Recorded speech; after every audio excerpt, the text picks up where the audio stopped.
Bienvenue à notre émission. Mon nom c'est Gabriel. Aujourd'hui, j'aimerais dire à quelqu'un comment reconnaître la qualité d'une bonne offrande. Comment pourras-tu reconnaître que l'offrande que tu offres à l'Éternel, c'est une offrande de bonne qualité? Nous allons lire, je vais juste donner Exode 25 à son deuxième verset.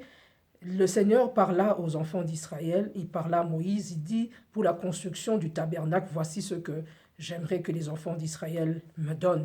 Alors le Seigneur demanda à Moïse qu'il aille parler aux enfants d'Israël. Alors le premier point, j'aimerais dire à quelqu'un que le premier point, ton offrande doit sortir de tes propres biens, de tes propres biens.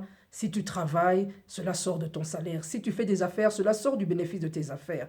Donc, l'offrande, pour savoir que c'est une offrande de bonne qualité, la première des choses, elle doit sortir de tes propres biens. Parce que de tes propres biens, ça veut dire des choses dans lesquelles tu travailles, c'est-à-dire ton salaire, c'est-à-dire les bénéfices, comme je disais, ça doit sortir de ta propre poche. Ça ne doit pas être une chose qu'on t'a prêtée, ça ne doit pas être une chose que tu as volée, ça ne doit pas être une chose que tu as acquis malhonnêtement. Ça doit être de tes propres biens, comme je disais, Exode 25, 2 le dit. Alors, toujours dans ce deuxième verset, la Bible dit, elle doit être donnée de bon cœur. Il dit aux enfants d'Israël, il parla à Moïse, dis-leur qu'elle soit de bon cœur.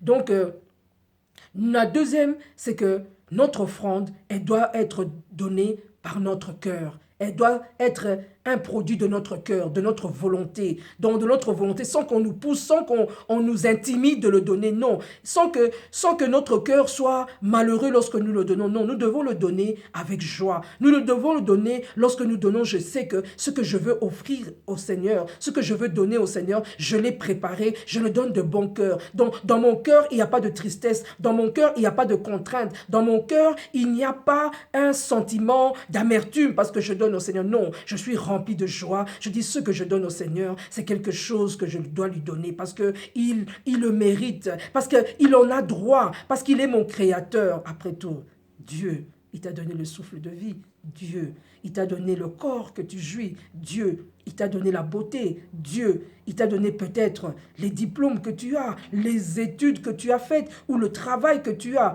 Alors donne-lui avec joie. Sois reconnaissant dans ton cœur que je donne au Seigneur quelque chose qui vient du fond de mon cœur, du plus profond de moi, et je suis content de lui donner.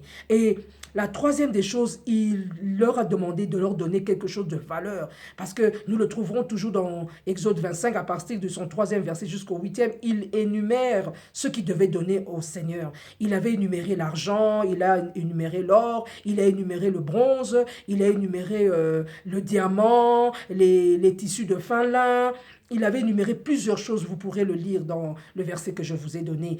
Alors, je pense que quand tu vas donner au Seigneur quelque chose, ça doit être quelque chose de valeureux. Il ne faut pas prendre le Seigneur comme ton ami. Il ne faut pas prendre Dieu comme ton camarade. Il ne faut pas prendre Dieu comme ton patron. Non, Dieu, c'est ton créateur. Dieu, c'est ton propriétaire. Si du moins tu as donné ta vie au Seigneur Jésus-Christ, alors Dieu est ton propriétaire. Même si tu n'as pas donné ta vie à Jésus-Christ, Dieu, il a créé tout homme. Tout homme qui respire, il a été créé par Dieu. Alors j'aimerais dire à quelqu'un ces trois choses. Donne au Seigneur, premièrement, donne au Seigneur quelque chose qui vient de tes propres biens. Deuxièmement, donne au Seigneur avec bon cœur. Et troisièmement, donne-lui quelque chose de valeureux. Quelque chose de valeureux parce que lorsque nous offrons au Seigneur, nous nous faisons nous-mêmes du bien. Lorsque nous donnons à Dieu, c'est pour notre propre bien. Alors Dieu veut toujours nous associer à ce bien-être. Alors il demande que nous lui donnons comme il a demandé aux enfants d'Israël pour la construction du tabernacle. C'est ce que Dieu avait demandé. Et je pense qu'aussi même dans le Nouveau Testament, on nous parle que lorsque nous donnons notre offrande, que nous la donnons sans contrainte ni murmure. Alors je pense que j'ai parlé à quelqu'un aujourd'hui. Quand on comprend la qualité de l'offrande que tu donnes au Seigneur, décide-toi de donner à Dieu une bonne qualité, selon sa parole, selon sa volonté. Et je sais que Dieu nous a parlé et a parlé à quelqu'un. Alors, nous sommes arrivés à la fin de notre émission. Je bénis le Seigneur et je suis vraiment honoré d'avoir contribué dans ta marche. Et par la grâce de Dieu, si Jésus-Christ ne revient pas, bientôt nous allons nous revoir. Alors, portez-vous bien là où vous êtes.